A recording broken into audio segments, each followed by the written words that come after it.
ठेकेदार शब्द से ही लोगों को एक चिढ़ सी होने लग गई थी। गलती आपकी नहीं थी,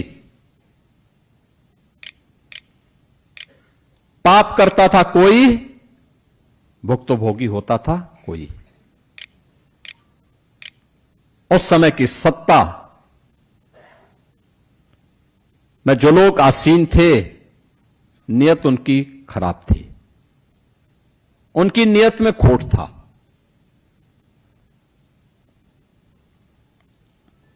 उनके भ्रष्ट आचरण की आंच से आप चाहते हुए भी अपने आप को बचा नहीं सकते थे। और परिणाम क्या होता था? शक की निगाहों से आप देखे जाते थे। और केवल आपके लिए नहीं था, पूरे यूपी में उस समय 20-22 करोड़ की जो आबादी थी वह इसी प्रकार की शक की निगाहों से देखी जाती थी। यानी यूपी के लोग, यूपी का नौजवान, यूपी का व्यापारी, यूपी की बेटियां, यूपी का कोई भी नागरिक अगर उत्तर प्रदेश से बाहर जाता था तो उसको उसी शक की निगाहों से देश देखता था, सम्मान नहीं करता था। ये जो परिवर्तन आया है, ओवरऑल परसेप्शन बदला है यूपी के बारे में।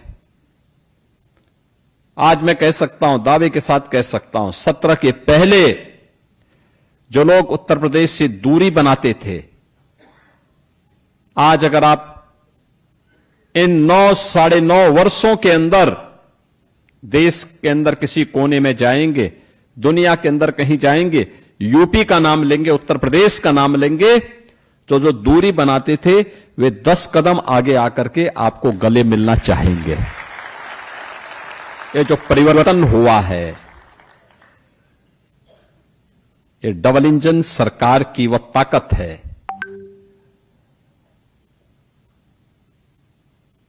जो एक सामूहिक रूप से प्रधानमंत्री मोदी जी के मार्गदर्शन में, उनके नेतृत्व में इस प्रदेश ने अर्जित की है। और यही स्थिति आप सभी उचित मूल्य के विक्रेताओं के सामने भी थी। मेहनत आप करते थे, अब राशन शासन नहीं भेज रहा है तो गलती आपकी क्या थी, लेकिन गाली आप खाते थे। लूट उनकी होती थी लेकिन खामियाजा आपको भुगतना पड़ता था, परेशानी आपको होती थी।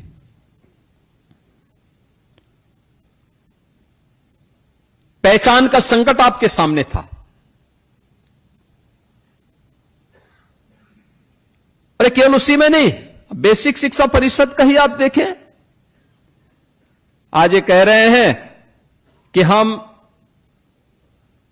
स्कूलों का वीडियो बनाएंगे। जरूर बनाओ भाई। हमने तो ऑपरेशन कायाकल्प के माध्यम से हर स्कूल के अच्छी फ्लोरिंग बनवाने में योगदान किया है। बालक और बालिकाओं के लिए अलग अलग टॉयलेट बनवाए हैं, पेयजल की व्यवस्था दी है, स्मार्ट क्लास और डिजिटल लाइब्रेरी वहां दी है, फर्नीचर देने के कार्य किए गए हैं। हर बच्चे को 1,60,00,000 बच्चे के लिए बैग भी दिया है, बुक्स भी दिया है, 2 यूनिफॉर्म प्रत्येक बच्चे को,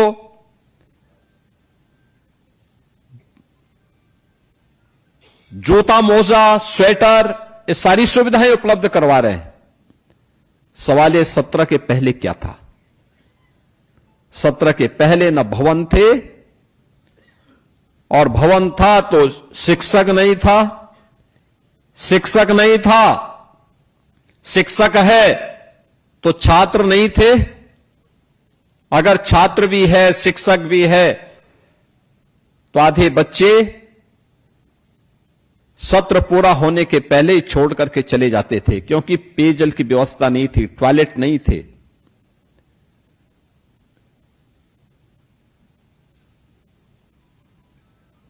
आज निपुण भारत अभियान के अंतर्गत उत्तर प्रदेश के स्कूली बच्चे न केवल अक्षर ज्ञान में बल्कि वाक्य विन्यास करने में पारंगत हुए हैं। विज्ञान की, गणित की, अंग्रेजी की शिक्षा वे अपने स्कूल में पढ़ते हैं, और जब भी हम लोग स्कूल का भ्रमण करते हैं तो वहां पे देखते हैं कि बच्चे कुछ अच्छा कर रहे हैं। यानी ये जो परिवर्तन हुआ है, ये परिवर्तन दिखता है कि उस परिवर्तन को भी नकारात्मकता में बदलने के लिए लगातार जिन लोगों ने कर नहीं पाए, आज वे आरोप प्रत्यारोप करते हैं। और यही स्थिति आप सबके लिए भी हुआ। प्रदेश का परसेप्शन ठीक हो, उचित मूल्य विक्रेताओं के बारे में लोगों की धारणा ठीक हो, इसी के लिए 2017 में हम लोगों ने ई-पॉस मशीन लगानी प्रारंभ की थी। ई-पॉस मशीन हम लोगों ने उस समय कहा था कि नहीं भाई, सिंगल डोर स्टेप होगा। एफसीआई के गोदाम से सीधे कोटे की दुकान पर फेयर प्राइस शॉप तक हम सिंगल डिलीवरी के माध्यम से राशन पहुंचाने का काम करेंगे, बीच में नहीं, सीधे पहुंचाने की कार्रवाई शुरू हुई। मीडिएटर नहीं रहेगा। सरकार और उचित मूल्य विक्रेता के बीच में कोई बैरियर नहीं रहेंगे। हम सीधे उनको देखेंगे, सीधे उन तक संवाद बनाएंगे। परिणाम क्या है? परिणाम इसी से आते हैं। याद करिए,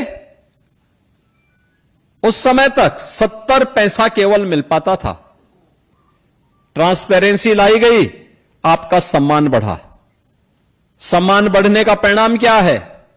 आज गांव में लोग सुख दुख में आपके साथ खड़े होते हैं और आपका सम्मान भी करते हैं। एक, आपका सम्मान बढ़ा, आपके प्रति विश्वास में वृद्धि हुई है। तो प्रधानमंत्री जी के आदेश से अब आपके उचित मूल्य विक्रेता से जुड़ी हुई जो दुकान है, उसको अन्नपूर्णा भवन के रूप में तो निर्मित किया ही जा रहा है। निर्मित करने के लिए इस वर्ष हमने 500 करोड़ रुपए केवल इसी के लिए रखा है। 500 करोड़ रुपए, यानी वहां पे दुकान भी बनेगा और एक वेयर हाउस भी, यानी आपके लिए गोदाम का भी व्यवस्था वहां पर हो जाएगी।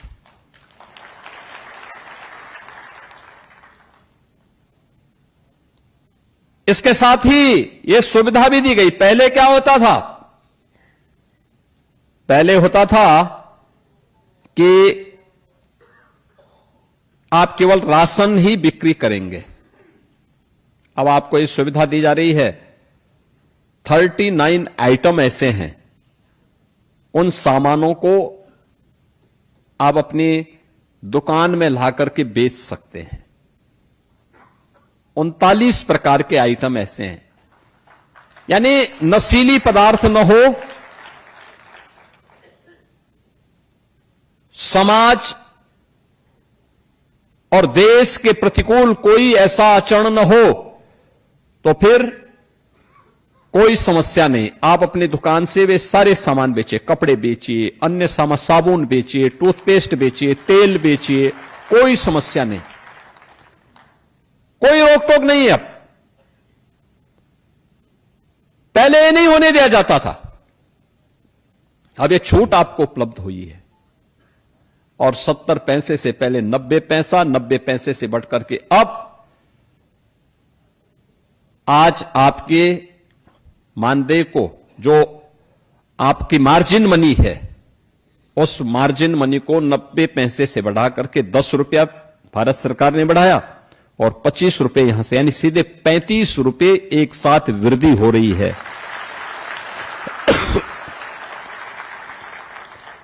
आप देखो ना, एक लंबी छलांग। और अभी हम लोगों ने और लिखा है कि 25 रुपया हमने बढ़ा दिया है यहां से। अभी हमने भारत सरकार को भी लिखा 25 रुपया और बढ़ाने के लिए। अगर वहां से हो जाता है तो फिर तो आपके पास तब तो बोलना ही क्या है। लेकिन समय लगेगा, एक प्रक्रिया होती है, पूरे देश के बारे में सोचना होता है। लेकिन एक व्यवस्था वहां पर लागू करने का कार्य, और सबसे बड़ी बात यह है बहनों और भाइयों, सबसे बड़ी बात यह है, कार्य वो होना चाहिए जिसमें सम्मान हो। जिसमें सम्मान न हो वह कार्य कभी नहीं करना चाहिए, कभी नहीं करना चाहिए। पीढ़ियां खराब होती हैं, पीढ़ियों पर प्रभाव पड़ता है। और अगर इस कार्य से अब आपको सम्मान मिलेगा, कोई आज के दिन पे आप पे उंगली नहीं उठा सकता। मुझे याद है 2017 के पहले 2017 के पहले क्या स्थितियां थी। भूख से मौत होती थी, गरीब का राशन कार्ड कोई ना कोई सपाई अपने घर में रख लेता था, वो बेचारा भूख से मरता था। आज ऐसी स्थिति नहीं है।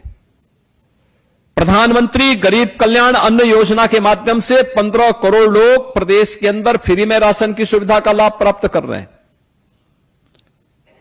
फ्री में राशन की सुविधा। निराश्रित लोगों को, दिव्यांगजनों को जो दुकान तक नहीं आ सकते, उन लोगों के राशन को उनके घर तक पहुंचाने की व्यवस्था हो रही है। 2 करोड़ परिवारों को रसोई गैस के फ्री में कनेक्शन उपलब्ध करवाए गए हैं। 1,53,00,000 परिवार ऐसे थे जिन लोगों के पास कभी बिजली के कनेक्शन नहीं मिल पाए थे, उनको फ्री में बिजली के कनेक्शन उपलब्ध करवाए गए हैं। 10,000 राशन की इन दुकानों को अन्नपूर्णा भवन के रूप में स्थापित किया गया है। अन्नपूर्णा भवन। और पूरे प्रदेश में इस वर्ष 500 करोड़ रुपए इसके लिए अतिरिक्त रखा गया है। आप सोचो ना, राज्य कैसे आगे बढ़ता है। आज उसके परिणाम हमारे सामने हैं। पहले सरकार ही लूट मचाती थी,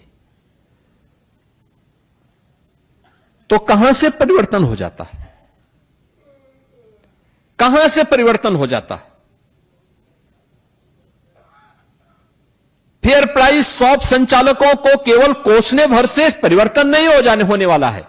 मेरा मानना है प्रदेश में जिन क्षेत्रों में व्यापक रिफॉर्म हुए हैं, उसमें से खाद्य रसद विभाग है, जिसमें 17 के पहले अगर मेरे जनता दर्शन कार्यक्रम में मेरे पास 1000 एप्लीकेशन आती थी, तो उनमें से मैं देखता था कि लगभग 300 केवल राशन से संबंधित विसंगतियों की ओर लोग शिकायत करते थे। और आज जैसे कि विभागीय मंत्री श्री मनोज पांडे जी कह रहे थे, आज पब्लिक आती है, अन्य मुद्दों पे चर्चा करती है, एक भी शिकायत राशन वितरण की नहीं होती है।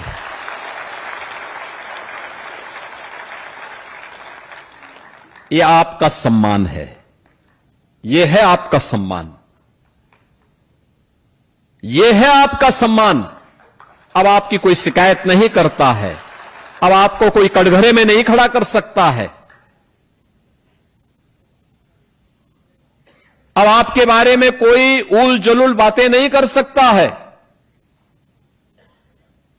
और आपका सम्मान हुआ तो हमें प्रसन्नता इस बात की, क्योंकि शासन की स्कीम को आप सफलतापूर्वक जमीनी धरातल पर उतारने का काम करते हैं। तो हमें प्रसन्नता इस बात की होती है कि हमने जिस गरीब के लिए जो चीज उपलब्ध करवाई थी वह उस गरीब तक पहुंच गई है। और मॉडल आपने कोविड के दौरान तो किया ही, कोरोना के दौरान जब कोरोना था, उसका संक्रमण था, तब भी आप राशन वितरित कर रहे थे। हम लोगों ने उस समय जब सारा काम धंधा बंद हो गया, दाल, नमक और तेल वितरण की एक स्कीम को लागू किया था। और मैंने देखा एक भी जगह से शिकायत नहीं आई थी। हर गरीब तक तेल पहुंचा था, नमक पहुंचा था और दाल भी पहुंची थी, हर तक पहुंच रही थी। अब कोई नहीं कर सकता गलत उसमें। इसका मतलब नियत सरकार की खराब थी, खराब लोग यहां बैठे हुए थे, इसलिए कार्य नहीं होने देते थे। खामियाजा आपको भुगतना पड़ता था आज, और वे आपका इंसेंटिव भी नहीं बढ़ाते थे, बढ़ाना भी नहीं चाहते थे। आज तो विभाग का प्रस्ताव जैसे आया तत्काल इसको आगे बढ़ा दिया गया।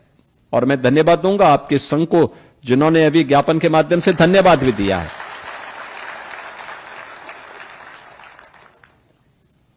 धन्यवाद भी दिया। बहनों और भाइयों, जो परिवर्तन इसके माध्यम से होना है, यानी सामान्यतः जो एवरेज है, थोड़ा कम आगे ज्यादा पीछे आगे पीछे हो सकता है, लेकिन जो एवरेज होता है लगभग हर एक विक्रेता के यहां आवंटन लगभग 100 क्विंटल के आसपास हो जाता है।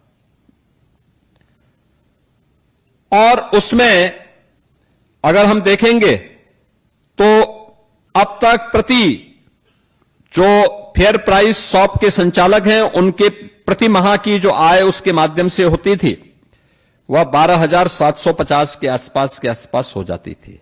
अगर 100 क्विंटल उसके पास जा रहा है तो 90 रुपए के हिसाब से ये पैसा हम देते थे। और अब जो पैसा हम इसमें देने जा रहे हैं 125 रुपए के हिसाब से देने जा रहे हैं, तो ये मान करके चलिए कि ये अब 16,250 रुपए, अगर कोई 100 क्विंटल वितरित कर देगा तो 16,250 रुपए उसको केवल इसी से प्राप्त होंगे। इसके अलावा आप अपनी जो दुकान चलाएंगे वो अलग से, उसका मुनाफा आपका अलग है। लेकिन जो इससे ज्यादा बिक्री करेगा वह उतना ज्यादा उससे अपना मुनाफा कमा सकता है।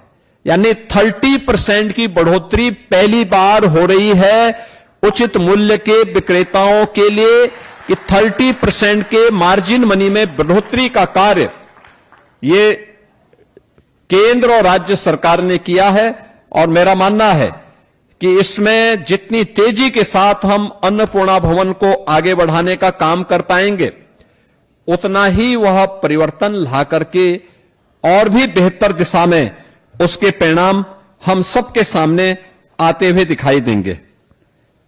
बहनों और भाइयों, आज यहां पे बहुत सारे कार्य, बहुत सारी योजनाएं विभाग के द्वारा संचालित हैं। मुझे याद है 2017 के पहले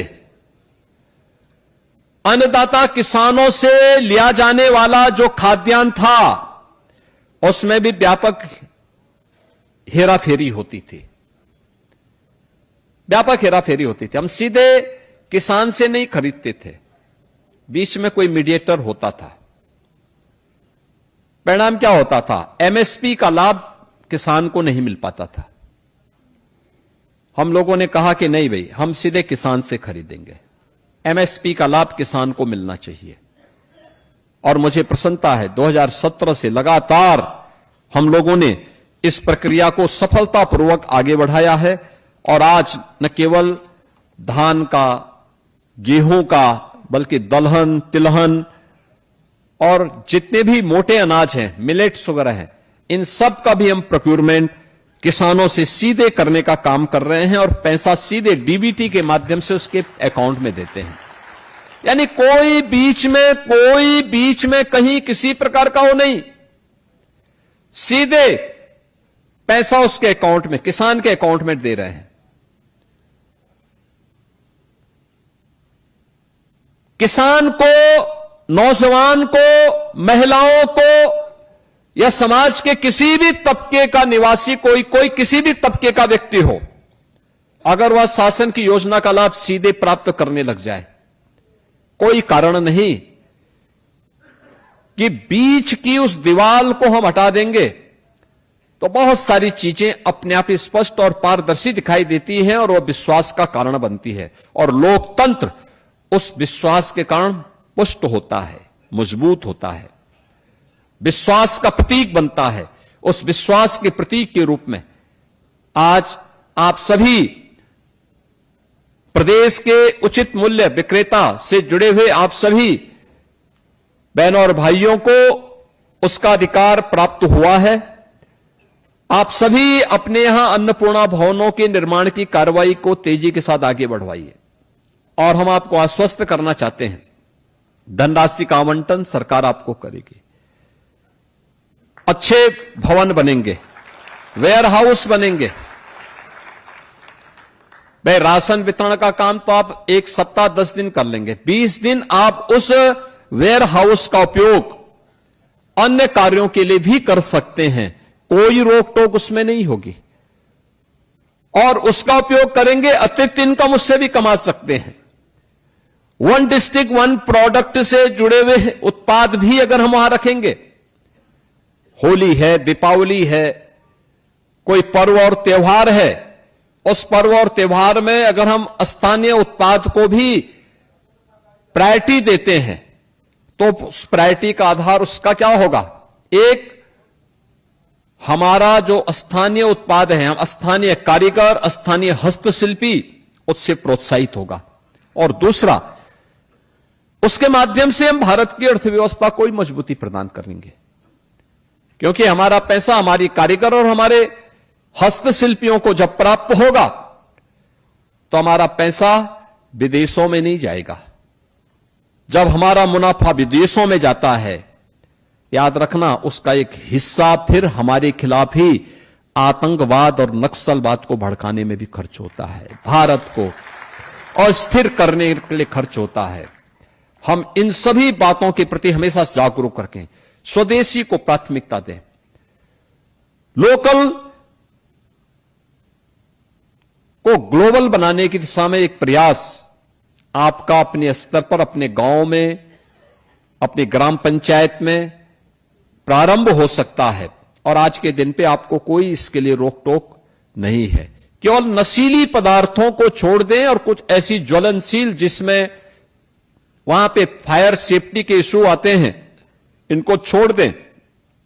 अन्य मामलों में कोई किसी प्रकार की रोक टोक नहीं है, तो उसको आप लाभ लेंगे। मैं एक बार फिर से ये 30% मार्जिन मनी में वृद्धि के अवसर पर प्रदेश के सभी 80,000 उचित मूल्य संचालकों को, जिन्हें आज यहां पे डिप्टी सीएम से ब्रजेश पाठक जी ने भी कहा कि अन्नपूर्णा भवन के संचालक, तो अन्नपूर्णा भवन जो ग्राम पंचायत का बनेगा, उस भवन के संचालक के रूप में आपको वहां पर जो उचित सम्मान प्राप्त होने जा रहा है, यह सम्मान आपके कार्यों से, आपके परिश्रम से, आपके द्वारा किए गए प्रयासों का परिणाम है। मैं इसके लिए